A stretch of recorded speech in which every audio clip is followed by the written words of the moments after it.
I recently had a bit of a run-in with one of the contractors working around our house.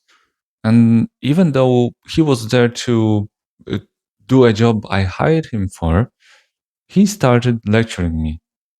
At one point, I caught myself wondering, wait, who's the client here? Am I working for him or is he working for me? I got really heated and wanted to give him a piece of my mind.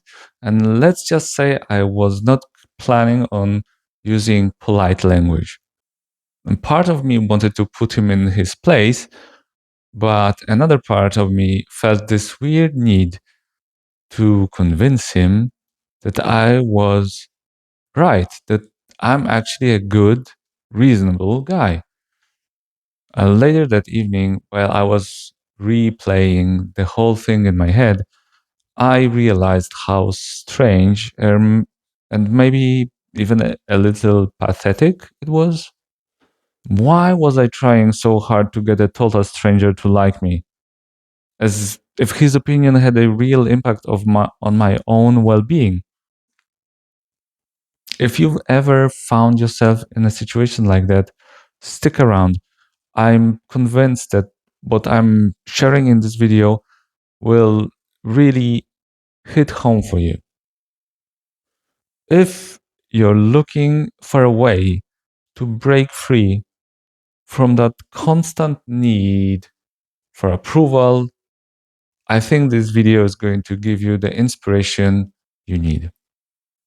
In just a second, I'm going to show you how to stop worrying about what everyone else thinks.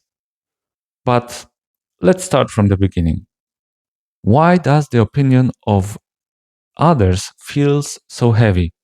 Why does disapproval make you feel disconnected or even anxious? Well, the anxiety usually comes from one of five main sources. Number one is evolutionary heritage.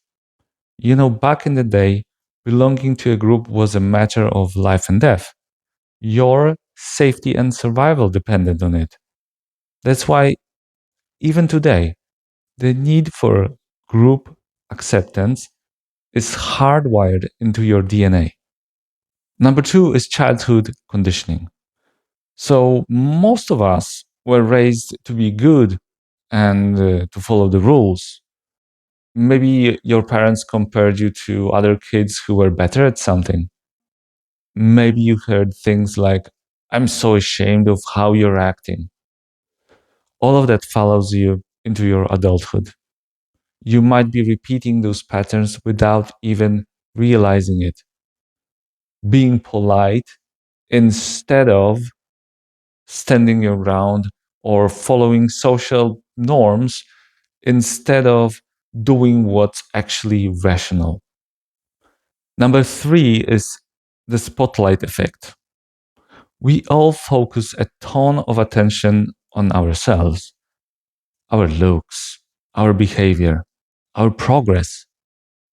This makes us think everyone else is watching us just as closely. In reality, people are paying way less attention to you than you think. But in your own head, every flaw, every weakness, or failure feels like it's being broadcasted to the entire world. Truth is, most people don't care nearly as much as you imagine they do. Number four is low self esteem. This often comes from a lack of strong convictions, knowledge, or clear goals. When you don't have your own goals, you end up chasing someone else's. You blindly follow the crowd. Your self worth becomes tied to their validation. You look for approval in everything around you and turn into emotional chameleon. You become externally driven, and as a result, every negative opinion feels like a direct hit to your ego and your value as a person. All of these reasons have one thing in common: a total lack of control.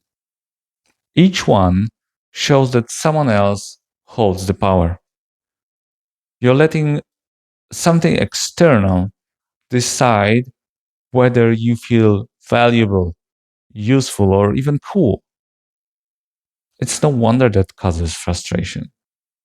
People's opinions are unpredictable, fickle, and often irrational. They are driven by trends, moods, biases, and fears. And more importantly, it's impossible to please everyone. Depending on them makes you a slave to the whims of the crowd.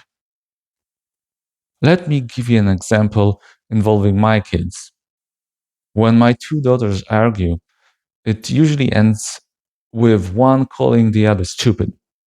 Then the tears start, and she comes running to me or my wife to complain. It's like her sister's opinion is an objective, undeniable fact. And because it's negative, it triggers a total meltdown. She feels like she has to convince her sister to take it back, to break the spell, so she isn't stupid anymore. Do you hear how absurd that sounds? In this situation, we all want to say, hey, you aren't stupid. That's just what your sister said. But that doesn't change who you are or what you're capable of. And yet, as adults, we do the same thing. We take someone's opinion and treat it like an objective truth. We try to convince them that they're wrong. We want to change their minds or make them apologize. Sometimes we yell, we get angry, we lose it, all because they think I'm a fool, because they don't know who I really am, just like children. Think back to the last time someone said something mean to you. What did you do? Were you calm and compassionate toward their ignorance? Or did you get hurt? Maybe you even flew into a rage.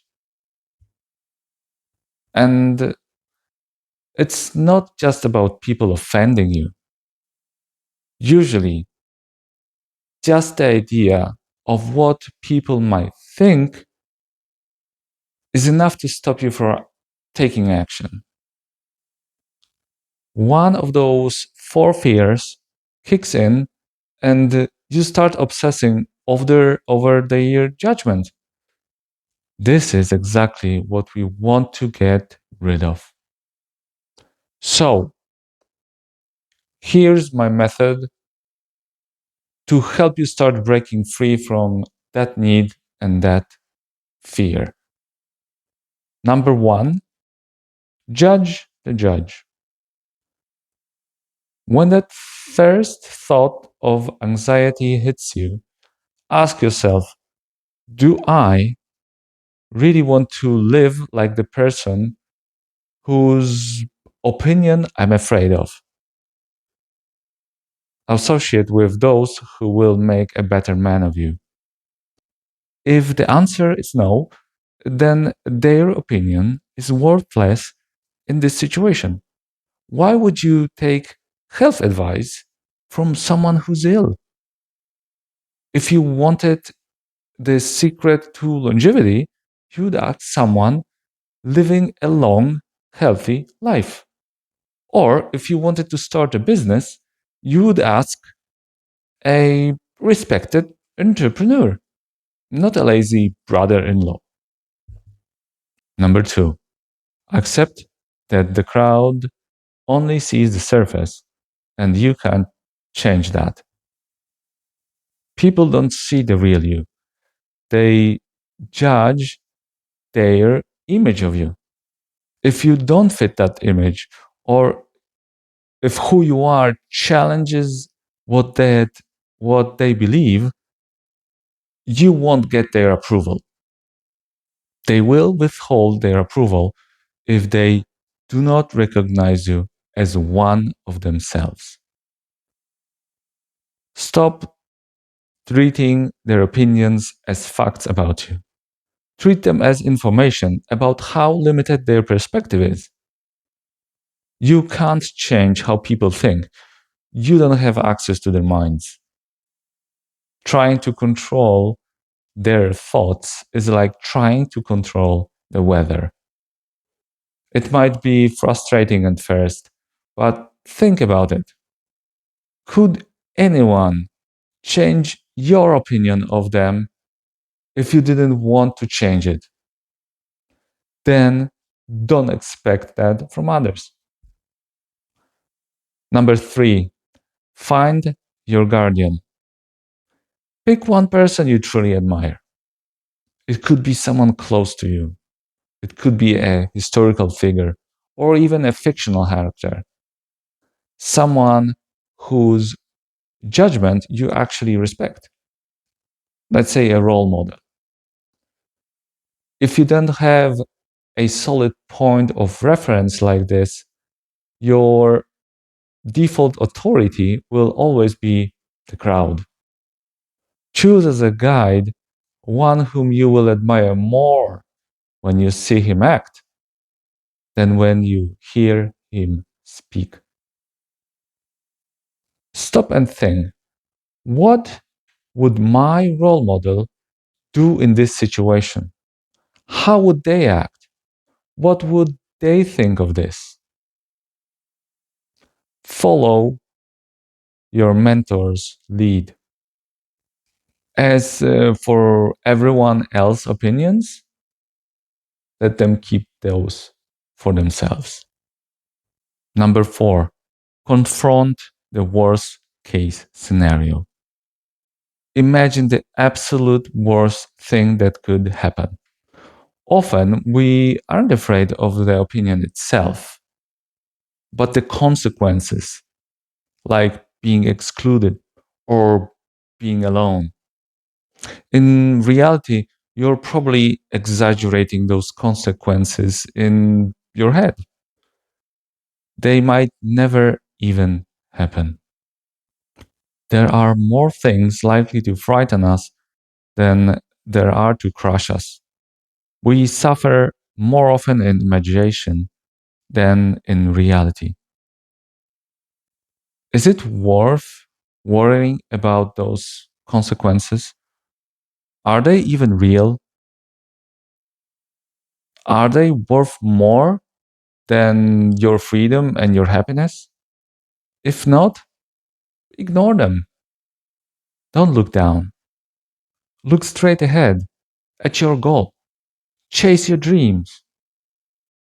Remember, at the end of the day, the only thing that matters is your own honest, moral opinion of yourself. Ask yourself, did I act according to my principles? Was my decision based on reason? Was what I did rational? Well, your happiness depends on your own self assessment. Other people's opinions are fleeting, moody, and shallow. They are based on the moment, on trends, or on incomplete information. Decide what needs to be done and then do it. Good luck with all your endeavors. I wish you the best with every challenge you take on. If you want to share your experience, drop a comment below. And if you're interested in working with me on your goals, feel free to reach out privately. Take care. See ya.